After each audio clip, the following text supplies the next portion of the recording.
Price Lord. கர்த்தருடைய நாமம் மட்டும் மகிமைப்படுவதாக. உபவாச நாள் இன்று 10வது நாள். வந்திருக்கிற ஒவ்வொருவரையும் இயேசு கிறிஸ்துவின் இனிய நாமத்தினால் என் அன்பின் வாழ்த்துக்களை உங்களை தெரிவித்துக் கொள்கிறேன். இன்னைக்கு நம்ம பார்க்க போற புக் என்னது? எஸ்தர். சரியா? எஸ்தர்ல 1, 2, 3 வாசிக்கிறோம். இந்து தேசம் முதல் எத்தியோப்பியா தேசம் வரையுள்ள 127 நாடுகளையும் அரசாண்ட ஆகாஸ்வேருவின் நாட்களில் சம்பவித்ததாவது. எந்த ராஜா பெயர் போட்டிருக்குது? அகாஸ்வேரு ராஜா. ராஜாவாகிய அகாஸ்வேரு சூசான் அரண்மனையில் இருக்கிற தன் ராஜ்யத்தின் சிங்காசனத்தின் மேல் வீற்றிருந்தான். சூசான் அப்படின்னு சொன்னா லீலி புஷ்பம். சூசான்னா என்னது? லீலி புஷ்பம். லீலி புஷ்பம் 6 இதழ்களை கொண்டதாக இருக்கும். அது போல அந்த அரண்மனை இருந்திருக்க மாட்டிருக்கு. சூசான் அரண்மனை. அவன் தன் ராஜ்யபாரத்தின் 3ஆம் வருஷத்திலே தன்னுடைய பிரபுக்களுக்கும் ஊழியக்காரருக்கும் விருந்து பண்ணினான். அப்பொழுது பெர்சியா மேதியா தேசங்களில் உள்ள மகத்தானவர்களும் நாடுகளின் அதிபதிகளும் பிரபுக்களும் அவன் சமூகத்தில் வந்திருந்தார்கள். அப்ப அகாஸ்வேரு ராஜா விருந்து வைக்கிறாரு சூசான் அரண்மனையில. எந்த நாட்டு தேசத்துல உள்ளவங்கலாம் இருக்காங்க? மேதியாவும் இருக்காங்க, பெர்சியாவும் இருக்காங்க. ஏன் மேதியா 2 நாடு கலந்துருக்கு. ஆரம்பத்திலேயே நம்ம பார்த்துட்டோம். மேதிய நாடு யாருக்குள்ளது? தரிய மன்னனுக்குள்ளது. அப்படித்தானே? அவர் பொண்ண பெர்சிய ராஜாவாகிய கோரேஸ் ராஜாவுக்கு கல்யாணம் பண்ணி கொடுத்திருந்தார். அப்படித்தானே? கல்யாணம் பண்ணி கொடுத்திருந்தாரு. அப்புறம் தரியு ராஜா என்ன பண்ணிட்டாரு? சிங்க கொகையில போட்ட தரியு ராஜா அவர் தான். தானியலை சிங்க கொகையில போட்டார்ல. மற்றவங்க சொல்லி கட்டாயப்படுத்தி இவன் வணங்க மாட்டேங்கிறான், இவன் யூதங்கிறத நமக்கு காட்டுறான், இவனை சிங்க கொகையில போடுங்க, நீங்க சொன்னது தான், முத்திரை வைங்கன்னு சொல்லி சிங்க கொகையில போட்டது முதல் தரிய மன்னன். நல்ல ஞாபகம் வச்சுக்கிட்டோம். ஏன்னா வரலாற்றில் நம்ம படிக்கும் பொழுதுதான் நம்ம புத்தகத்துல செகண்ட் தெரியும், முதலாம் தெரியும் அப்படின்னு இருக்கும். வேதத்துல அப்படி இருக்காது. அதுக்கு பதிலாக மன்னர்களுக்கு பொதுவான ஒரு வார்த்தை இருக்கும், அதை யூஸ் பண்ணியிருப்பாங்க. அதை வச்சு தான் நம்ம கண்டுபிடிக்கணும், குழம்பக்கூடாது. ஏன்னா எஸ்ரா, நெகேமியா, தானியேல், அப்புறம் எஸ்தர் இதெல்லாம் படிக்கும் பொழுது இந்த மன்னர்கள் அங்கங்கே இருப்பாங்க. அப்போ நம்மளுக்கு புரிஞ்சுக்கிடணுங்கிறதுக்காக சொல்கிறேன். அப்போ முதல்ல தரியு மன்னன் வந்து கோரேஸ் ராஜாவுக்கு தன்னுடைய மகளை கல்யாணம் பண்ணி கொடுக்குறாரு. 2 வருஷம் நாட்டை ஆண்டிருக்காரு. அப்புறம் பாபிலோனை பிடிச்சது. சரியா? பாபிலோனை பிடிக்க ஹெல்ப் பண்ணவர் தான் கோரேஸ் ராஜா. ஆனால் தன்னோட பெண்ணை கொடுத்து 2வது வருஷம் அவர் 2 வருஷம் வாழ்ந்துட்டு மறிச்சதுக்கு அப்புறம், அரசாண்டு முடிச்சு மறிச்சதுக்கு அப்புறம் கோரேஸ் ராஜா கைக்கு மொத்தமாக வந்துடுது. அதனால தான் ஆண்டவர் அவன் என் மேய்ப்பன், அவனுக்கு முன்னே போய் கோணலான விலை செவ்வையாக்கி ஒளிப்பிடத்தில் இருக்கிற புதையல்களை கொடுப்பேன்னு சொன்னார். சரி ஆகுது அப்படின்னு சொன்னா அகாஸ்வேரு ராஜா விருந்து வைக்கிறார். 127 நாட்டை ஆள்றாரு. அகாஸ்வேரு ராஜா 127 நாட்டை ஆள்றாரு. இதுல பாத்தீங்கன்னா இந்து தேசம்னு இருக்கு. நம்ம இந்திய தேசத்தை குறித்து வந்திருக்கிற ஒரு புத்தகம் இல்லையா? அது ஒரு சிறப்பு அம்சம் நம்மளுக்கு. எத்தியோப்பியா வரைக்கும் அவர் ஆண்டிருக்காரு. அவர் ஆண்ட பிரஸ்தாபத்தை சொல்றதுக்கு கிட்டத்தட்ட இங்கே 7 நாள் விருந்துன்னு போட்டிருந்தாலும் 4வது வசனம்லாம் 180 நாள் அளவுன்னு போட்டிருக்கோம். 6 மாதம் கிட்டத்தட்ட விருந்து வச்சிருக்காரு. 6 மாதம் விருந்து வச்சிருக்கிறாரு. சரியா? இப்போ இந்த அகாஸ்வேரு ராஜா இருக்காருல்ல, இந்த அகாஸ்வேரு ராஜா, இவருக்கு முதல் மனைவி யாரு? இங்க யாரு வருவா? அகாஸ்வேரு ராஜா இப்போ விருந்து வைக்க சொல்ல இவர் ஒரு பக்கம் விருந்து வைப்பாரு, மனைவி ஒரு பக்கம் விருந்து வைப்பாங்க. அந்த மனைவி பெயர் என்ன? பஸ்தி. இதை நல்லா கவனிச்சுக்கோங்க, எழுதி கூட வச்சுக்கோங்க. கோரேஸ் ராஜாவுக்கும் முதலாம் தரியு மன்னனுடைய மகளுக்கும் பிறந்தவர் தான் இந்த அகாஸ்வேரு ராஜா. அப்படி பார்த்தா பாரசீக மன்னன் தான் இந்த அகாஸ்வேரு ராஜா. அதனாலதான் 2 நாடு சொல்லிக்கிட்டே வருவாங்க, பெர்சியா மேதியா, பெர்சியா மேதியா. சரியா? இப்போ இவர் தான் அந்த அகாஸ்வேரு ராஜா. இப்போ வஸ்தியை கல்யாணம் பண்ணியிருக்காரு. அப்போ இந்த வஸ்தியும் என்ன செய்யறா? இவர் இந்த பக்கம் ராஜாக்களுக்கு விருந்து வைக்கும் பொழுது வஸ்தி பெண்களுக்காக, ராஜஸ்திரீகளுக்காக விருந்து வச்சுக்கிட்டு இருக்காங்க. சரியா? விருந்து வைக்கும் பொழுது அந்த வஸ்தி யாருன்னு முதல்ல நம்ம பார்த்துருவோம். வஸ்தி யாருன்னு பார்ப்போம். வேதத்துல நமக்கு இங்க இருக்காது, சரித்திர பின்னணியத்துல இருக்கு. இந்த வஸ்தி யாருன்னா, பாபிலோன் மன்னன் வந்து பிடிச்சிட்டு போனான்ல நேபுகாத் நேச்சர். நேபுகாத் நேச்சரோட பையன் பெல்சாத் சார் அரண்மனையில உள்ள ஆலயத்துல உள்ள பனிமூட்டுகள்ல மதுபானம் குடிச்சான்ல, அவனுடைய பொண்ணு. இந்த வஸ்தி யாரு? பெல்சாத் சாரோட பொண்ணு, நேபுகாத் நேச்சரோட பேத்தி. ஆனா இங்க பேத்தின்னு சொல்லப்படுதே தவிர மகளாக வளர்க்கப்பட்டவள், அப்பான்னு கூப்பிடுற ஒரு தகுதி உடையவளாக இருந்தாலாம் நேபுகாத் நேச்சரை. இந்த வஸ்தி ராஜ சமூகத்துல பல நாடுகளை கட்டி ஆண்ட பெண்ணு. அப்படிப்பட்ட பொண்ணதான் வஸ்தியதான். வஸ்தின்னா சௌந்தரியம் உள்ளவள், மிக அழகுள்ளவள்னு அர்த்தம். கல்யாணம் பண்ணியிருக்காரு யாரு? பெர்சிய மன்னனாகிய அகாஸ்வேரு ராஜா கல்யாணம் பண்ணியிருக்காரு. சரி, இப்போ விருந்து வைக்கும் பொழுது என்ன சொல்றாரு தெரியுமா? தன்னுடைய மனைவியின் அழகு ரொம்ப அழகுள்ளவன் சொல்லிட்டு என்ன சொல்றாருன்னா, 1ஆம் அதிகாரம் 10வது வசனத்துல எஸ்தர்ல அவர் என்ன சொல்றாரு அப்படின்னா, 7ஆம் நாளிலே ராஜா திராட்சை ரசத்தினால் களிப்பா இருக்கும்போது மகா ரூபவதியாய் இருந்த ராஜஸ்திரீ ஆகிய வஸ்தியின் சௌந்தரியத்தை ஜனங்களுக்கும் பிரபுக்களுக்கும் காண்பிக்கும்படி ராஜ கிரீடம் தரிக்கப்பட்டவளாக அவளை ராஜாவுக்கு முன்பாக அழைத்து வரப்படும் என்று ஆர்டர் கொடுக்கிறார், உத்தரவு கொடுக்கிறார். அந்த அம்மா என்ன செஞ்சாங்க தெரியுமா? வரமாட்டேன்ட்டாங்க. ஏன் வரமாட்டேன்னாங்க? நம்ம படிக்கும் பொழுது வரமாட்டேன்னு சொல்லிட்டாங்க, அப்படித்தானே? 12வது வசனத்தை பார்த்தீங்கன்னா, ஆனாலும் பிரதானிகள் மூலமாய் ராஜா சொல்லி அனுப்பின கட்டளைக்கு ராஜஸ்திரியாக வஸ்தி வரமாட்டேன் என்றால், அப்பொழுது ராஜா கடுங்கோபமடைந்து தனக்குள்ளே மூர்க்க வெறி கொண்டான். ராணியை கூப்பிட்டா சபைக்கு வரமாட்டேன்னு சொல்லிட்டாங்க. ஏன் வரமாட்டேன்னு அவங்க சொன்னாங்க? எதுக்காக வரமாட்டேன்னு சொன்னாங்க? அதை தான் நம்ம இப்போ பார்க்க போறோம். சரி, இப்போ முதல்ல கோரேஸ் ராஜா செருபாபேல் தலைமையில் என்ன செஞ்சிருந்தாரு?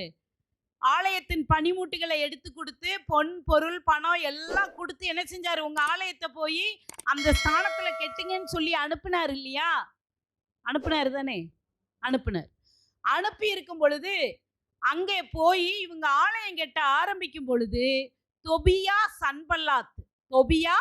சன்பல்லாத்து, அதாவது ஒருத்தன் ஓரோனியன், ஒருத்தன் அம்மோனியன், இவங்க 2 பேரும் இதை கெட்டக்கூடாது, ஆலயத்தை கெட்டக்கூடாது. யாருக்கு லெட்டர் போட்டாங்க தெரியுமா? ஆலயத்தை கெட்டக்கூடாது. இங்க இருந்து தானே கோரேஸ் ராஜா முதல்ல அனுப்பி வச்சாரு. இப்ப அவர் பிள்ளை இங்க அகாஸ்வேரு ராஜா இருக்காரு. அப்போ அங்க போன உடனே அவங்க கடிதம் எழுதுறாங்க. இவங்க வந்து இங்க ஆலயம் கெட்டுறாங்கன்னு சொல்லி யாருக்கு கடிதம் எழுதுனாங்க தெரியுமா? கோரேஸ் ராஜா பையன் அகாஸ்வேரு ராஜாவுக்கு எழுதல, மனைவியான வஸ்திக்கு எழுதுனாங்க. ஏன்? நேபுகாத் நேச்சரோட பேத்தி வஸ்தி, உங்க தாத்தா ஆலயத்தை இடிச்சு போட்டாரு, உங்க தாத்தா ஆலயத்தை இடிச்சு போட்டாரு, இங்க வந்து இவங்க கெட்டிக்கிட்டு இருக்காங்க. உங்க ஹஸ்பண்ட் தானே அதுக்கு, உங்க மாமனார், அப்படி பார்க்க போனா மாமனார் தான் உத்தரவு கொடுத்து அனுப்பியிருக்காரு, நீங்க இதை நிப்பாட்டணும்னு வஸ்திக்கு லெட்டர் போட்டாங்க. வஸ்தி உடனே லெட்டர் எடுத்துக்கிட்டு என்ன செஞ்சிச்சு? ஹஸ்பண்ட் கிட்ட போனாங்க, அகாஸ்வேரு கிட்ட போனாங்க. இதை எங்க தாத்தா கெட்டின்னு உடைச்சு போட்டாரு. உடைச்சு போட்டதை எப்படி உங்க அப்பா வந்து கெட்டுறதுக்கு பெர்மிஷன் அப்பமே செருபாபேல்கிட்ட கொடுத்துருக்காரு, அவங்க கெட்டிக்கிட்டு இருக்காங்களாம், லெட்டர் வந்திருக்கு, சரிப்படாது, கெட்டக்கூடாது அப்படின்னு சொன்ன அகாஸ்வேரு ராஜா எதையுமே விசாரிக்கிறதெல்லாம் கிடையாது. கொண்டா முத்திரை போடுங்க, முத்திரை போட்டு நிப்பாட்டியாச்சு. இதனால தான் அங்க ஆலயம் ஸ்டாப் ஆகி நின்றுச்சு, கெட்டப்படாம நின்றுச்சு. 16 வருஷம் அப்படியே ஆலயம் கெட்டப்படாத லெவலுக்கு உட்கார வச்சுட்டாங்க. இந்த சூழ்நிலையில 16 வருஷம் கழிச்ச உடனே கெட்டி முடிச்சிருவாங்க, அது வேற விஷயம். ஆனா இந்த கோபம் வேற இந்த அம்மாவுக்கு இருக்கு. அடுத்து இப்ப அழகை காட்டுறதுக்கு வர சொல்றாரு, பிரதானிகளை விட்டு கூட்டிட்டு வானோன்னு வரமாட்டேங்குது. மூர்க்க வெறி கொண்டான். ஏன்னா அவன் மதுபானம் இதெல்லாம் இது பண்ணியிருக்காங்க. மூர்க்க வெறி கொண்டான். நீ முன்னாடி வரமாட்டியா? ராஜ மேன்மையை காட்ட மாட்டியா? கிரீடம் தரித்தவளா வந்து நிக்க மாட்டியா? நிக்க மாட்டேன். காரணம் என்ன அப்படின்னா, இந்த ஆட்கள் உட்காந்துருக்காங்க பாருங்க, ராஜாக்கள் பிரபுக்கள்லாம், இவங்க யாருன்னு சொன்னா இவங்க தாத்தா நேபுகாத் நேச்சர்கிட்டையும் அப்பா பெல்சாத்சார்கிட்டையும் கீழே பணிவா இருந்த பிரபுக்கள். நான் என்ன இவங்க முன்னாடி வந்து என் அழகை காட்டுறது? இவங்க என்ன எனக்கு ஹையர் கிரேடா? வர முடியாது. இதுதான் காரணம், இதுதான் காரணம். ராஜா சொல்லிட்டாரு, நீ வேண்டாம். அதுக்கு முன்னாடி அவரா முடிவெடுக்க முடியாது. பக்கத்துல இருக்கவங்ககிட்ட கேட்கிறாரு, என்ன செய்யலாம் சொல்லுங்க, பிரமாணம் எதுவும் இருக்கா, ஏதாவது காரணம் இருக்கா, என்ன சொல்றது? உடனே அவங்க சொல்றாங்க, ராஜா, இந்த பெண் இப்படி செஞ்சத இந்த மேதிய பெர்ஷிய மக்கள் ராஜஸ்திரீகள் பார்த்தாங்கன்னு சொன்னா யாருமே தன் புருஷனுக்கு கீழ்ப்படிய மாட்டாங்க. அதனால இந்த ராஜ மேன்மையை இவங்க ஒதுக்குனதுனால நீங்க இந்த அம்மாவை தள்ளி விட முயற்சி பண்ணுங்கிற மாதிரி புத்தி சொல்றாங்க. அவ்வளவுதான். ராஜா 124 நாட்டுக்கும் ஆகாஸ்வேரு ராஜா ராஜாவா இருக்கிறாரு. அவரோட மனைவிய தள்ளிட்டான்னு என்ன அர்த்தம்? மனைவி இல்ல, நீ ராஜ மேன்மைக்குள்ள ஸ்திரீ கிடையாது, ராஜஸ்திரீ கிடையாதுன்னு சொல்லி தள்ளி வச்சுட்டார். அவ்வளவுதான், முடிஞ்சிச்சு. இனி அடுத்து ராஜாவுக்கு மனைவி வேணும்ல, மனைவி தேடுறாங்க, பொண்ணு தேடுறாங்க. பொண்ணு தேடும் பொழுது அடிமைகளா இங்க எல்லாம் மொர்தெகாய் எல்லாம் ஒரு குரூப் வந்து இருக்காங்க. மொர்தெகாய்க்கு நெருங்கிய சொந்தக்கார பிள்ளை எஸ்தர் அங்க இருக்குது. அல்லேலூயா. அதுக்கு அம்மா அப்பா எல்லாம் கிடையாது. ஒரே ஒரு இடத்துல தான் 9வது அதிகாரம் நினைக்கிறேன், அதுல அபியேலின் பெண்ணாகிய எஸ்தர்ன்னு சொல்லி இருக்கும். 9:29 இருக்கு. அவங்க அப்பா பேரு அபியாயேலின் குமாரத்தியாகிய எஸ்தர் என்னும் ராஜாத்தின்னு இருக்கும். ஒரே இடத்துல சொல்லப்பட்டிருக்கும். ஆனா மொர்தெகாய் வளர்த்ததுனால நெருங்கிய உறவின பெண்ணு அந்த பெண்ணு. சரியா? இந்த பெண்ணை ராஜஸ்திரியா என்ன செய்யறா? கர்த்தருடைய கிருபையில ராஜாவுக்கு முன்னாடி அந்த ராஜ மேன்மையை ஆண்டவர் இந்த எஸ்தருக்கு கொடுக்கிறாரு. இப்போ என்ன நடக்குது அப்படின்னு சொல்லி பார்த்தா, அதாவது இங்க என்ன நடக்குது? எஸ்தர் ராஜாத்தி ஆகுனாங்கன்னா அப்ப ஆண்டவர் என்ன செஞ்சிருக்காரு தெரியுமா? ஓ தாத்தா அடிமைகளா என்னுடைய ஜனங்களை 70 வருஷம் கொண்டு வர சொன்னா ஆலயத்தையும் இடிச்சு போட்டு அலங்கத்தையும் இடிச்சு போட்டு ஒன்னும் இல்லாம தீக்கிரையாக்கி பெரிய பெரிய வீடுகள் எல்லாம் இடிச்சு போட்டு வந்தான். ஓ அப்பா என்னன்னா அங்கிருந்து எடுத்துட்டு வந்த ஆலயத்து பனிமுட்டுகள்ல மதுபானம் குடிச்சான். நீ என்னன்னா ஆலயத்தை கெட்ட விடாம தடுத்து வைக்கிறியா? ராஜாக்களை தள்ளி ராஜாக்களை ஏற்படுத்துகிறவர் ஆண்டவர். ஹல்லேலூயா.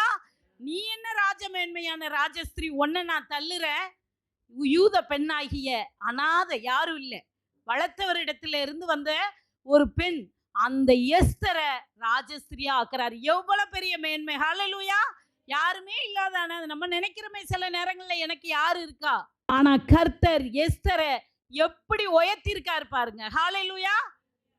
அப்போ இப்ப எஸ்தர் வராங்கல்ல, இப்போ அகாஸ்வேரு ராஜாவுக்கும் எஸ்தருக்கும் மேரேஜ் ஆயிருச்சு இல்லையா? இப்ப இவங்களுக்கு ஒரு பையன் பிறக்கணும்ல. அப்ப இவங்க பையன் பேரு வேதத்துல அர்த்தசஷ்டான்னு சொல்லப்பட்டிருக்கும். என்ன சொல்லப்பட்டிருக்கும்? அர்த்தசஷ்டான்னு சொல்லப்பட்டிருக்கும். குறிச்சு வச்சுக்கோங்க. அகாஸ்வேரு ராஜாவுக்கும் எஸ்தருக்கும் பிறந்தவர் அர்த்தசஷ்டா. இவரை இங்க என்ன சொல்லியிருக்கும் சில இடங்கள்ல அப்படின்னு சொன்னா, இது எஸ்ரா 7:1-2 சொல்லிட்டேன். சரியா? இந்த வர்த்தமானங்களுக்கு பின்பு செராயாவின் குமாரனாகிய எஸ்ரா பெர்சியாவின் ராஜாவாகிய அர்த்தசஷ்டா அரசாளுகிற காலத்திலே பாபிலோனில் இருந்து வந்தான். செருபாபேலுக்கு அடுத்து எருசலேமுக்கு போனவர் யாரு? இவர் தலைமையில, எஸ்ரா தலைமையில, வேதபாரகன் தலைமையில போனாங்க. அப்ப எந்த ராஜா அனுப்பி வச்சாரு? செருபாபேல அனுப்புனது கோரேஸ் ராஜா. இவரை அனுப்புனது யாரு? அகாஸ்வேருவோட பையன். இப்ப அர்த்தசஷ்டா செகண்ட் தரியு. இவருக்கு பேர் என்ன? செகண்ட் தரியு. இவரை நீங்க நினைச்சுக்கிட கூடாது தானியல சிங்க கோயில போட்ட தரியு இவர் தானே நினைச்சுக்க கூடாது. அர்த்தசஷ்டா. சரியா? நெகேமியாவிலையும் 2வது அதிகாரம் 1வது வசனத்துல பாத்தீங்கன்னா நெகேமியாவை அலங்கங்கட்ட அனுப்புன ராஜா யாருன்னு பாருங்க. நெகேமியால 2வது அதிகாரம் 1வது வசனம், பக்கம் 604. அர்த்தசஷ்டா ராஜாவின் 20ஆம் வருஷம் நிசான் மாதத்திலே திராட்சை ரசம் ராஜாவுக்கு முன்பாக வைத்திருக்கையில் நான் அதை எடுத்து அவருக்கு கொடுத்தேன் அப்படின்னு போட்டிருக்கா. அப்ப அந்த ராஜா யாரு? எஸ்தரோட பையன். எஸ்தரோட அர்த்தசஷ்டான்னு வந்துச்சுன்னா குறிச்சு வச்சுக்கோங்க, நம்ம குழம்பவே கூடாது. ஏன்னா தானியலும் இன்னும் பார்க்கணும் நம்ம. இவங்க அகாஸ்வேரு எஸ்தரோட பையன் அர்த்தசஷ்டா செகண்ட் தரியும். சரி, இப்ப ஏன் இந்த நேம் இவங்களுக்கு கொடுக்கப்பட்டிருக்கு? செகண்ட் தரியும் தானே கொடுத்துருக்கணும். ஆபிரகாம் காலத்திலையும் சரி, ஈசாக்கு காலத்திலையும் சரி, ஆபிரகாம் ஒரு மன்னன்ட்ட மனைவிய தங்கச்சின்னு சொல்லியிருப்பாரு தெரியுமா? அப்ப ஆண்டவர் சொல்லுவார்ல, அபிமெலேக்கே ஏன் அவளை விட்டுரு, இல்லைன்னா நீ சாகவே சாவாய், செத்துருவ அப்படிம்பாரு. அப்போ அபிமெலேக்குன்னு சொல்றது யாருன்னா, பெலிஸ்திய மன்னனுக்கு பொதுவான பெயர் அபிமெலேக்கு. இப்ப எகிப்துல மன்னன்கள் இருக்காங்கன்னா அவங்களுக்கு ராம்சேத் 1, ராம்சேத் 2 அப்படின்னு பேர் இருக்கும். ஆனா அவங்கள கூப்பிடுற பொதுவான பேர் பார்வோன். படிக்கிறோம்ல, எகிப்திலே பார்வோன் மன்னன் அப்படின்னா காலகாலத்துக்கு பார்வோன் மன்னனா இருக்காங்கன்னா அவங்களுக்கு பேர் இருக்கும். ஆனா பொதுவாக மன்னன் என்று அழைக்கப்படுவது பார்வோன். அதே போல கோரேஸ் ராஜா வழியில வர்ற பெர்சிய மன்னர்களுக்கு, பாரசீக மன்னர்களுக்கு பொதுவான பெயர் அர்த்தசஷ்டா. சரியா? இப்ப இதுல குழப்பம் இல்லைல்ல? இதை நல்லா ஞாபகம் வச்சுக்கிட்டா தான் நம்ம படிக்கும் பொழுது எந்த ராஜா காலத்துல இவங்க அனுப்பப்பட்டாங்க அப்படிங்கிறது நமக்கு நல்ல தெளிவா புரியும். குழப்பம் இல்லாம படிச்சாதான் வேதம் நமக்கு நல்லா புரியும். அதனால அடிப்படை சத்தியங்களை நம்ம சரித்திர பின்னணியத்துல நம்ம தெரிஞ்சு கொள்றது நல்லது. ஹல்லேலூயா. சரி, இது வரைக்கும் நம்ம பார்த்துட்டோம். சரியா? அடுத்து எஸ்தர் ராஜாத்தி அவங்க பிள்ளைய எப்படி வளர்த்திருப்பாங்க? பஸ்தியை தள்ளிட்டு எஸ்தரை கொண்டு வந்துட்டாரு. அவங்க பிள்ளை அர்த்தசஷ்டாவை எப்படி வளர்த்திருப்பாங்க? அவ யூத பெண்மணி, எப்படி வளர்த்திருப்பாங்க? ஆண்டவரை சொல்லி வளர்த்திருப்பாங்க. நம் ஆண்டவர் எப்படிப்பட்டவர், நம் கர்த்தர் எப்படிப்பட்டவர் அப்படின்னு சொல்லி சொல்லி வளர்த்தாங்க. சொல்லி வளர்த்தாங்க. இந்த சமயத்துல என்ன நடக்குது அப்படின்னு சொன்னா, ஆலயத்தின் பணி அங்க தடைப்பட்டு நிக்குதுல்ல, பஸ்தி நிப்பாட்டி வச்சதுக்கு ஆண்டவர் சகரியா ஆகாய் தீர்க்கதரிசியை எழுப்புறார். சகரியா ஆகாய் தீர்க்கதரிசியை எழுப்புறார். எழுப்பி சொல்றார், தீர்க்க தரிசனம் வர ஆலயம் மறுபடியும் அந்த இடத்தில் கெட்டப்படட்டும்னு தீர்க்க தரிசனம் சொல்லு. செருபாபேலை பார்த்து பேசு, நீதான் அந்த ஆலயத்துக்கு அஸ்திபாரம் போட்ட, நீதான் தூக்கு நூலை பிடிச்ச, கர்த்தர் உன்னை நோக்கி பார்த்தார், நீதான் இதை முடிக்கிறதும் உன்னோட இதுதான். எஸ்ரா, நெகேமியா எல்லாரும் எந்திரிங்க அப்படின்னு சொல்லி இவங்களை உற்சாகப்படுத்துறதுக்கு ஆண்டவர் இந்த 2 தீர்க்கதரிசிகளை எழுப்பினார். இதுல ஆகாய் வயசுக்கு மூத்தவராக இருக்கலாம். ஏன்னா சகரியா தான் அந்த ஆலயத்துல ரொம்ப நாள் இருந்து தீர்க்க தரிசனம் சொன்னவராக வேதத்துல பாக்குறோம். சரியா? இவங்க 2 பேரும் வந்து சொல்றாங்க. இப்போ உடனே மறுபடி கெட்ட ஆரம்பிக்கிறாங்களா? மறுபடியும் அங்க 2 பேர் இருக்கானே, ஓரோனியனாக சன்பல்லாத்து, அம்மோனியனாகிய தொபியா 2 பேர் இருக்கிறாங்க. இந்த 2 பேரும் மறுபடியும் லெட்டர் எழுதுறாங்க. இப்ப யாருக்கு எழுதுவாங்க? இப்ப எஸ்தருக்கு எழுத மாட்டாங்க. யூத பெண்மணி இல்ல, முதல்ல வஸ்தி இருந்தது நேபுகாத்நேச்சர் பேத்தி. இப்ப ராஜாவுக்கு எழுதுறாங்க, பெர்சிய மன்னனுக்கு அர்த்தசஷ்டா செகண்ட் தரியு எஸ்தர் பையனுக்கு எழுதுறாங்க. எழுதி இவங்க ஆலயம் கெட்டுறாங்க, அலங்கம் கெட்ட வராங்க. இதெல்லாம் எனக்கு இது பிடிக்கல, நீங்க இதை நிப்பாட்டுங்க, இல்லாட்டி இவங்க மேல போர் தொடுக்கிற மாதிரி இருக்கும் அப்படியெல்லாம் சொல்றாங்க. அம்மா வந்து கர்த்தர் எப்படிப்பட்டவரும் சொல்லி வளர்த்த பிள்ளை அர்த்தசஷ்டா செகண்ட் தெரியும். அவர் சொன்னாரா, கோபப்பட்டு எழுதினாரா, உத்தரவு டக்குன்னு அப்பாவு மாதிரி வாங்கி என்ன செய்யல, டக்குன்னுலாம் உத்தரவு கொடுக்கல. அடுத்த நிமிஷம் அவர் என்ன பண்ணாரு தெரியுமா? ஆலயம் எந்த இடத்தில் இருந்ததோ அதே இடத்தில் ஆலயம் கட்டப்பட வேண்டும், இதற்கு நீங்கள் எந்த விதத்திலையும் தடையூறு செய்ய கூடாது, தண்டிக்கப்படுவீர்கள் சொன்னாரு. ஹல்லேலூயா, ஹல்லேலூயா. ஆண்டவருடைய பிள்ளைகளை அவங்க தாய் வளர்க்கும் பொழுது, நம்ம தாய் எப்படி நம்மளை சொல்லி வளர்த்தாங்களோ, ஒருவேளை நம்ம ஆண்டவரை இந்த காலத்துல அறிஞ்சு வந்திருந்தா நமக்கு இருக்கிற குழந்தைகளை கர்த்தர் எப்படிப்பட்டவர், என் இயேசு எப்படிப்பட்டவர்னு சொல்லி வளர்க்குறவங்களா இருக்கணுங்க. நிச்சயமா அப்படி இருந்தா அந்த பிள்ளைங்க கர்த்தருக்குள்ள ஊன்றி வளருவாங்க, நல்ல பிள்ளைங்களா இருப்பாங்க. இதுக்கு எஸ்தருடைய பையனே ஒரு அடையாளம். சரியா? இப்போ ஆலயம் கட்ட சொல்லி பெர்மிஷன் கொடுத்துட்டார். இப்போ ஒரு குரூப்பு கோரேஸ் காலத்துல, கோரேஸ் ராஜா காலத்துல என்ன செஞ்சாங்க, அடிமைகளா இருந்தவங்க ஒரு குரூப்பு செருபாபேல் தலைமையில ஒரு 50,000 பேர் போயிட்டாங்க. எஸ்ரா தலைமையில ஒரு 2,000-3,000 பேர் போறாங்க. கொஞ்சம் பேர் போகல. ஏன் தெரியுமா? அடிமையா இருந்து இந்த நாட்டுல பழகிட்டாங்க. இன்னொன்னு, எருசலேமுக்கு போறதுக்கு பயம். இங்கதான் அவ்வளவு கஷ்டப்பட்டாங்க, ஆனா போகிறதுக்கு பயம். எஸ்ராவும் நெகேமியாவும் சொல்றாங்க, வாங்கப்பா போகலாம் நம்ம நாட்டுக்கு. ஏன்னா கோரேஸ் ராஜா சொன்னாரா, உங்களுக்குள்ள யாரெல்லாம் யூதர்களா இருக்கிறீர்களோ இப்பொழுதே கிளம்புங்கள், கர்த்தர் எனக்கு கட்டளை இட்டிருக்கிறார் ஆலயத்தை கட்டுவதற்கு, நீங்க கிளம்பலான்னு சொல்லியும் கொஞ்சம் பேர் உட்காந்துட்டு இருக்காங்க. அவங்கள அனுப்பணும்ல. ஆண்டவரோட சித்தம் அவருடைய பிள்ளைகள் அவர் இடத்துல மறுபடி கூட்டி சேர்க்கப்படணும். அப்போ இவங்களை விரட்டுறதுக்கு ஒரு ஆள் வேணும்ல. அதுக்கு தான் ஆண்டவர் ஆமான் என்கிற ஒரு அமலேக்கியனை அங்கே ஏற்படுத்தினார்.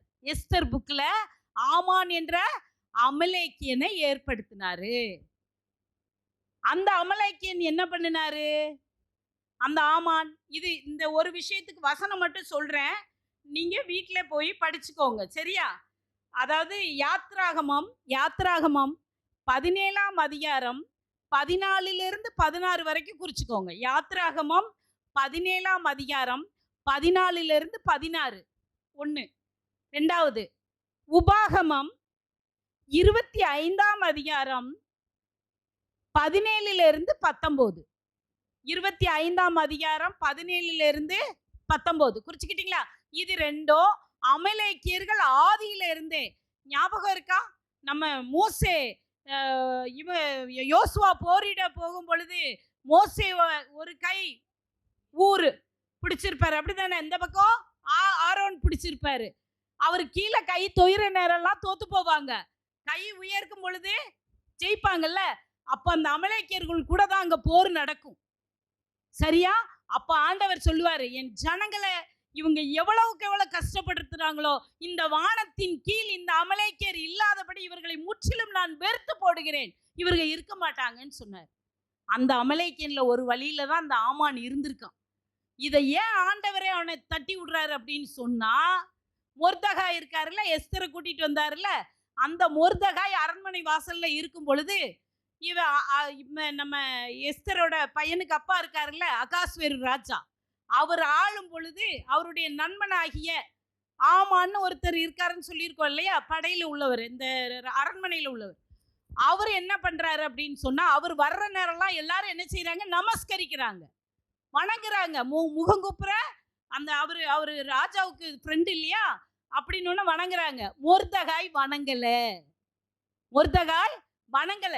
ஏன்னா வைராக்கியம் உள்ள ஒரு யூதன் இப்பேற்பட்ட ஆண்டவர் வெறுத்த அமலேக்கியரை நமஸ்கரிக்கவோ சம்பந்தம் கலக்கவோ அவன் கூட உறவு வைக்கவோ ஒரு காலமும் விரும்ப மாட்டான். அதனால பயப்படாம மொர்தகாய்னா சின்ன மனுஷன் அர்த்தம், மொர்தகாய்னா சின்ன மனுஷன் அர்த்தம், சரியா? இப்போ வணங்கல. இவனுக்கு என்ன கோபம் வருது தெரியுமா? எல்லாரும் என்னைய வணங்குறாங்க, இவன் வணங்க மாட்டேங்கிறான்னு சதி திட்டம் தீட்டுறான். என்ன செய்யறான்? சதி திட்டம் தீட்டுறான். எஸ்தர் புக்ல இருக்கிற விவரங்களை சொல்றேன்.